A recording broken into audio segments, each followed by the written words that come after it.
Welcome back to my channel, guys. JD Vance panics as new Epstein emails connect him and Peter Thiel to global scheme. Let's play the video, but before I do that, if you're not subscribed to my channel, consider subscribing. Like this video, leave a comment, and I will actually be adding my own comments after I watch some part of the video. Take a listen. The current executive branch and the legislative branch that is majority Republican and the Supreme Court are all pedophile protectors. Every single one of them protects child rapists. One in particular that I want to focus on right now is Pam Bondi. Pam Bondi declares that she is a warrior for justice. She wears her Christian cross all the time. And this that I'm about to show you was in the Epstein files, and she protects the sender of this email. Pop this up. To Jeffrey Epstein from Redacted. Thank you for a fun night. Your littlest girl was a little naughty. So why is Pam Bondi and Trump's DOJ redacting this child rapist's name from the files? Why is everybody providing cover when a lot of the victims' names, survivors' names were not redacted? But that to me just shows you how flagrant it is. And child predators are very flagrant about it. They're very flagrant about the social things that they do regarding sex.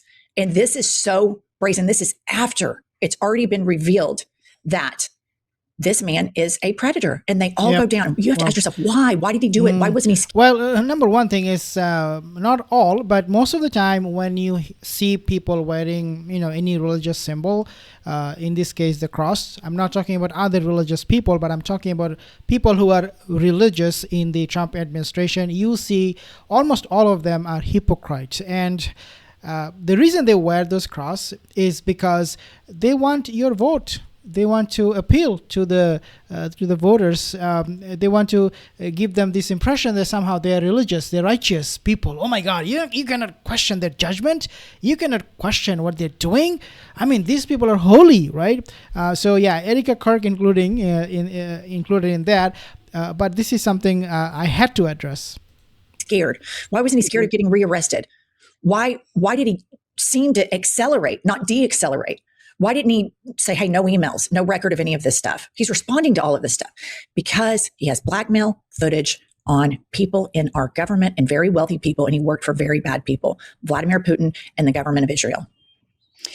Here's the thing, and it is so important to remember that this guy, Jeffrey Epstein, he was hanging out with Trump, communicating with Trump, alleged to have been at the White House for 2017 Thanksgiving. And then Trump says, I don't know him. I don't know anything about it. Just all that bullshit.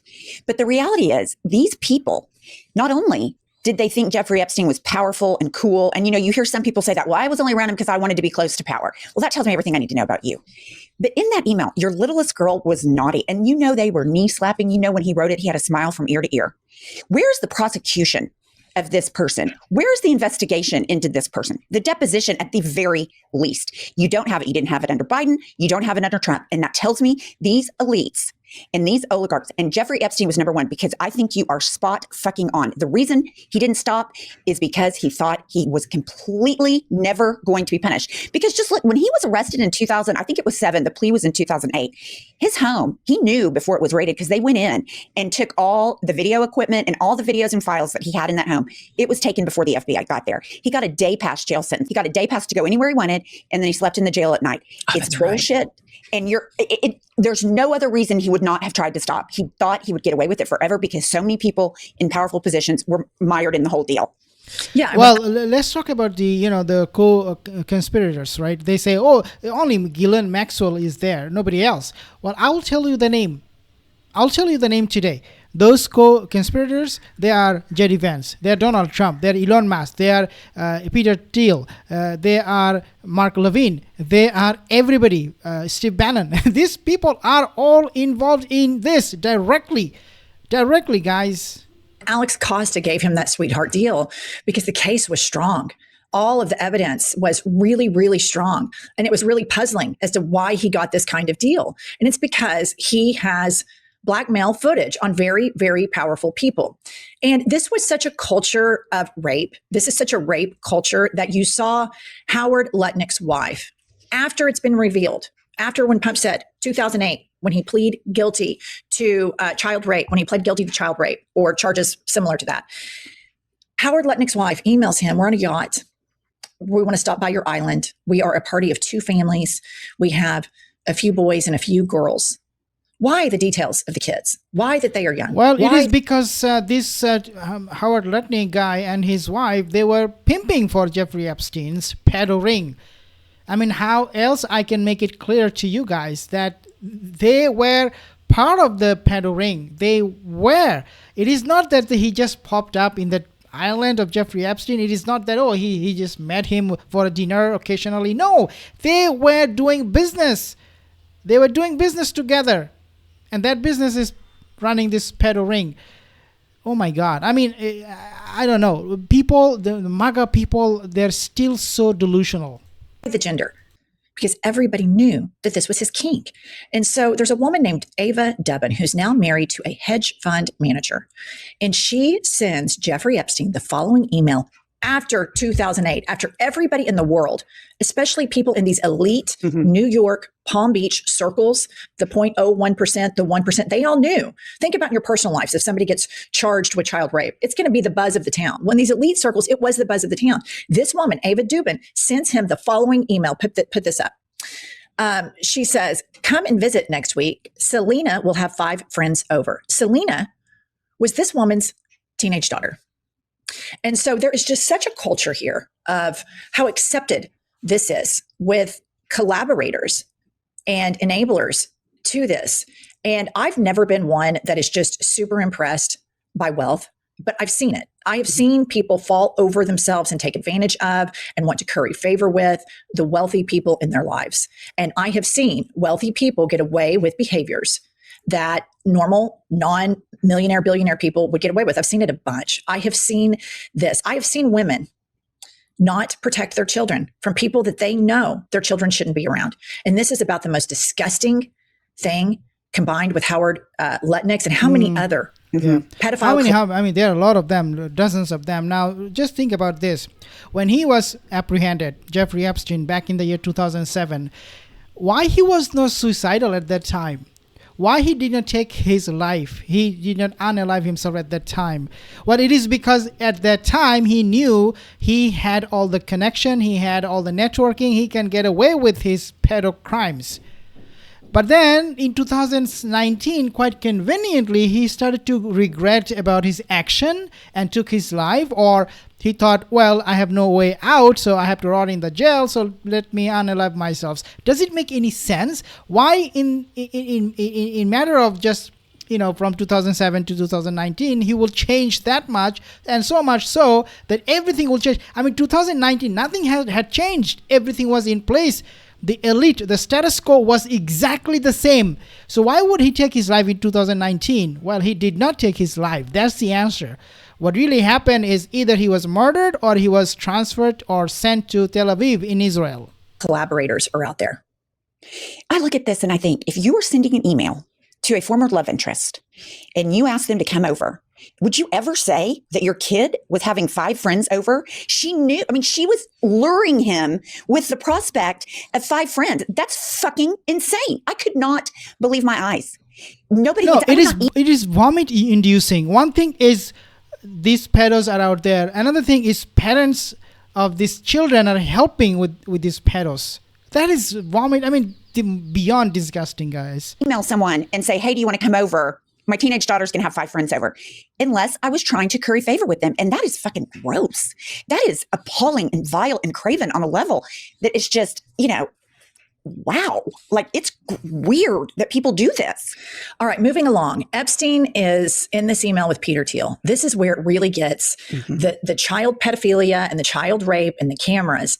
And then the elites being in this, where they start to combine and you start to realize the purpose of the child rape is, number one, because Jeffrey Epstein is a sick fuck and he's just the diabolical person to do it, but it is to get blackmail footage on powerful people.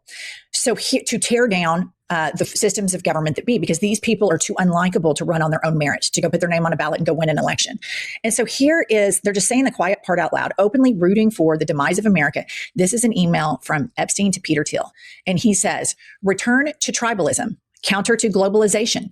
Amazing new alliances. You and I both agreed 0 interest rates were too high. And as I said in your office, finding things on their way to collapse was much easier than finding the next bargain. And then Peter Thiel responds, of what? And then Jeffrey responds, Brexit, just the beginning. And we've covered this. I covered this a few episodes ago. Brexit has been an absolute disaster for the UK. It's been an economic disaster. But what's important right here is Peter Thiel. Peter Thiel is an immigrant in the United States of America, an immigrant that has massive government contracts. There's a very high likely that right now our cell phones and our conversations are being mined in Palantir's surveillance stuff. And he wants a mass surveillance country. He bought and paid for the biggest prostitute in the United States of America, J.D. Vance. And he has installed J.D. Vance to be the heir apparent of this because Peter Thiel, nobody likes him. Nobody likes him. And he knows he can't win. He decided, I'm rich. I'm smarter than everybody. Mm-hmm. I don't want there to be a democracy anymore. So he's cheating to eliminate democracy. And again, there are fascist collaborators all around this administration. You have all of the Republicans standing behind Trump constantly. You have all of these oligarchs are fascist collaborators because they like this rigging of the system on their behalf. Yeah, 100%. And this is what Donald Trump, how he makes his policy today is how we see things are working out for this rich and elite and this traders. And that is that once you have these people like Peter Thiel or the oil exec in your pocket, you don't need democracy. You can rig the election. You can do a lot of things. And that's why you see Donald Trump going after Venezuela, then going to Iran, going for the oil in Syria, Lebanon, other countries. There is one thing that ties all of this together, and that is pleasing the oligarch. Here's the thing about Peter Thiel. He runs around and gives lectures on the Antichrist. When he is emailing and in cahoots with the biggest sex ring, the head of the biggest sex ring that we've ever known in the United States and maybe globally. And anyway, he can't make that connection. I mean, like he's worried about something that's not going to happen and he's allowing all this shit in his life that is happening. That grosses me out. But here's the thing. I mean, in the beginning, you were saying Trump's going to do this. And I was like, no, because I thought he was so incompetent, not realizing the powers that surrounding him have been planning the demise of the United States for years. And Jeffrey Epstein was one of those people. And Peter Thiel has made it very clear in his own words. I'm smarter than other people, and people that are smarter than other people should rule them. They shouldn't have a vote, full stop. So I don't know why everyone wouldn't be looking into J.D. Vance and his relationship with Peter Thiel and how it's changed his views, because we know J.D. Vance changes his name. He changes his stance on immigration. America's Hitler is Trump. Now he's the vice president. He will do whatever the fuck Peter Thiel tells him. That's been established. It is scary what's going on with these people. All right. And then the Telegraph is reporting that they believe Epstein is a Russian spy, was a Russian spy. Pop this up. Poland, the country of Poland, is set to examine. Yeah, no. He was not Russian spy. He was an Israeli spy. That conversation, I think it should be over. No, we are not going down that rabbit hole of talking about Jeffrey Epstein being a Russian spy. He was a Israeli spy. If he's still alive, he's a Israeli spy. He met with the Israeli prime minister. He had connections with Netanyahu and all of the head of state of Israel. No, so I'm not going to go down there. Thank you guys for watching. See you in the next video.